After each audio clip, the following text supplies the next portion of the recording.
গত 16 বছরে নয় 53 বছরের বাংলাদেশে ইসলামী শক্তিকে দাবায় রাখবার জন্যে, ইসলামী শক্তিকে দুর্বল করবার জন্যে, ইসলামী শক্তিকে নানাভাবে প্রতিহত করবার জন্যে ষড়যন্ত্র হয়েছে।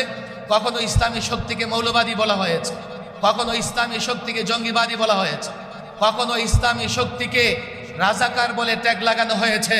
আজকের মঞ্চ থেকে পরিষ্কার বলি, এখন মুক্ত বাংলাদেশ, আমরা মুক্ত। কোন ইসলামী শক্তির দিকে এই ধরনের ট্যাগ লাগিয়ে গালাগালি করা যাবে না। যদি বকতে মন চায়, বকাঝকা করতে মন চায়, নানা শব্দ উচ্চারণ করে বকাঝকা করেন।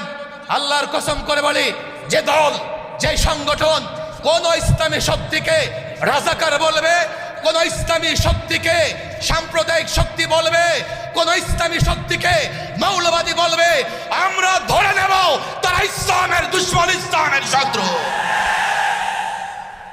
আসুন, ফ্যাসিবাদ বিরোধী যত শক্তি, রাজনৈতিক সংগঠন সকলকে আহ্বান জানাই, এক মঞ্চে আসুন, ঐক্যবদ্ধ হন।